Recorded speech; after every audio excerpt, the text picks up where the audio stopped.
Assalamualaikum warahmatullahi wabarakatuh. Kenalkan, nama saya Dwi Lestari. Di sini saya akan sedikit sharing atau belajar bareng pengalaman tentang the power of sholawat. Tapi sebelum kita lanjut ke pengalamannya, alangkah baiknya kita tahu dulu apa itu sholawat. Sholawat menurut arti bahasa adalah doa, sedangkan menurut istilah sholawat adalah sholawat Allah kepada Rasul berupa rahmat dan kemuliaan, sholawat dari malaikat kepada Nabi berupa permohonan rahmat dan kemuliaan kepada Allah. Manfaat bersholawat: orang yang bersholawat akan mendapatkan pujian yang baik dari Allah di antara penghuni langit dan bumi, karena orang yang bersholawat memohon kepada Allah agar memuji, menghormati, dan memuliakan Rasulnya. Maka balasannya untuknya sama dengan yang ia mohonkan, maka hasilnya sama dengan apa yang diperoleh oleh Rasulnya.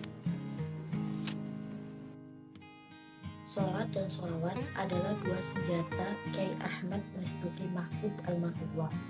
Dia menerima aduan masalah masyarakat yang selalu berwasiat untuk membaca sholawat minimal 1000 kali setiap hari dan 10.000 kali setiap malam Jumat.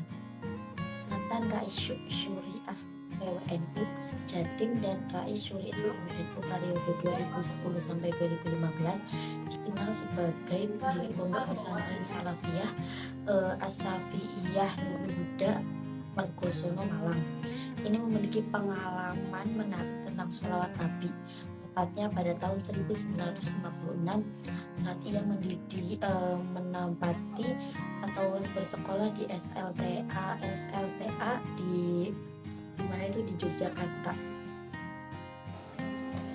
Salah satu kisah tentang the power of sholawat dari salah satu ulama yang sangat masyhur, yaitu Kiai Ahmad Masduki Mahfud. Jadi suatu ketika beliau mendapat gangguan jin di sebuah masjid tempat belajarnya, sehingga selama 3 hari beliau muda Masduki merasa ingin banyak makan, tapi anehnya tidak bisa buang hajat. Di hari keempat tubuhnya pun sangat panas, dan saat itu juga beliau berpesan kepada adiknya, "Dik, nanti kalau aku mati, tolong jangan bawa pulang jenazahku ke Jepara, tetapi kuburkan di Jogja saja," kata beliau. Kiai yang menghadap ke rahmatullah pada 1 Maret 2014 mengatakan tersebut kepada adiknya. Kiai Masduki datang ke Jogja untuk berniat mondok. Beliau khawatir syahidnya hilang jika wafat di Jogja, namun jasadnya dimakamkan di Jepara. Sontak saja adiknya semakin khawatir dengan kondisinya. Maka diajaklah sang kakak menemui seorang kiai. "Mari kita pergi kiai itu, kiai yang mas biasa ngaji di hari Ahad." Kiai Masduki menerima ajakan adiknya. Pergilah beliau bersama adiknya dengan naik becak dan sampai di rumah Pak Kiai yang dimaksud. Pada pukul 1 malam, ketika beliau datang, pintu rumah Pak Kiai masih terbuka. Tentu tengah malam sang tuan rumah sudah tidak melayani tamu, karena sejak pukul 10 malam adalah waktu khusus Kiai untuk ibadah kepada Allah. Karena melihat Masduki muda yang datang di tengah malam dengan keadaan payah, Kiai pun mempersilahkan Masduki muda beristirahat di rumahnya.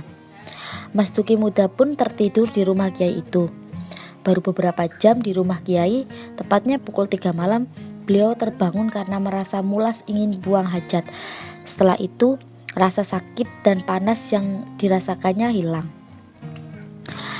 Pada pagi harinya, beliau yang masih panas badannya bertemu dengan Pak Kiai. "Pak Kiai, saya sakit." Bukannya merasa iba, Pak Kiai hanya tersenyum, dan anehnya rasa panas yang beliau rasakan hilang seketika. Pak Kiai dawuh, "Mas, sampean gendeng mas." "Kenapa gendeng Yai?" tanya Masduki muda. "Iya, uang bukan penyakit dokter, sampean kok bawa ke dokter." "Ya uangnya sampean habis. Pokoknya kalau sampean kepengen sembuh, sampean tidak boleh pegang kitab apapun," jawab Kiai. "Jangankan membaca, menyentuh saja tidak diperbolehkan." Padahal pada saat itu Masduki muda 2 bulan lagi akan mengikuti ujian sekolah. "Yai, 2 bulan lagi saya ujian, kok nggak boleh pegang buku? Mas Duki muda matur kepada Pak Kiai. Seketika itu Pak Kiai menanggapinya dengan marah-marah. Yang bikin kamu lulus itu gurumu, apa bapakmu, apa mbahmu? Mas Duki muda pun menjawab, pada hakikatnya Allah, Yai. Lah iya, timbal Pak Kiai. Lalu bagaimana syaratnya, Yai? Tanpa Mas Duki muda.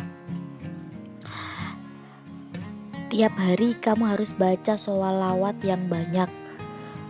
Mas Duki muda pun menjawab, banyak itu berapa, Yai? Pak Kiai pun menjawab, ya paling sedikit 1000. Habis baca 1000 sholawat, minta dengan berkat sholawat yang saya baca, saya minta lulus ujian dengan nilai bagus.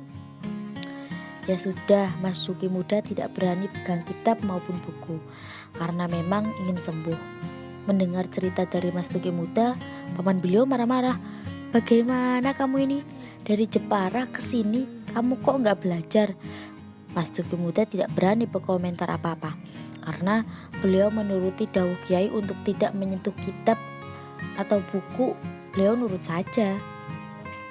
Menjelang beliau ujian pelajaran bahasa Jerman, bukunya ternyata diganti oleh gurunya dengan buku yang baru. Karena masih dilarang menyentuh buku, maka beliau tetap taat titah Kiai. Setelah ujian, Mas Duki muda dipanggil guru bahasa Jerman. Kamu here. Berapa nilai saya, Pak? 3. Iya, Pak. Kapan, Pak? Seminggu lagi. Namun setelah seminggu, Mas Duki muda tidak langsung datang ke guru bahasa Jermannya karena larangan pegang guru sebelum selesai, pegang buku belum selesai. Baru setelah selesai Mas Duki muda datang ke guru. Pak, saya minta ujian, Pak. Ujian apa? Ya ujian bahasa Jerman, Pak. Lah kok bodoh apa? Loh kenapa, Pak? Nilai 8 kok minta ujian lagi? Kamu itu minta nilai berapa? Loh ya sudah, Pak, barangkali bisa nilainya 10. Dari nilai angka 3 karena sholawat mingkem menjadi 8. Setelah itu beliau tidak pernah meninggalkan baca sholawat. Itulah salah satu pengalaman sholawat Kiai Haji Mas Duki Mahfud saat muda.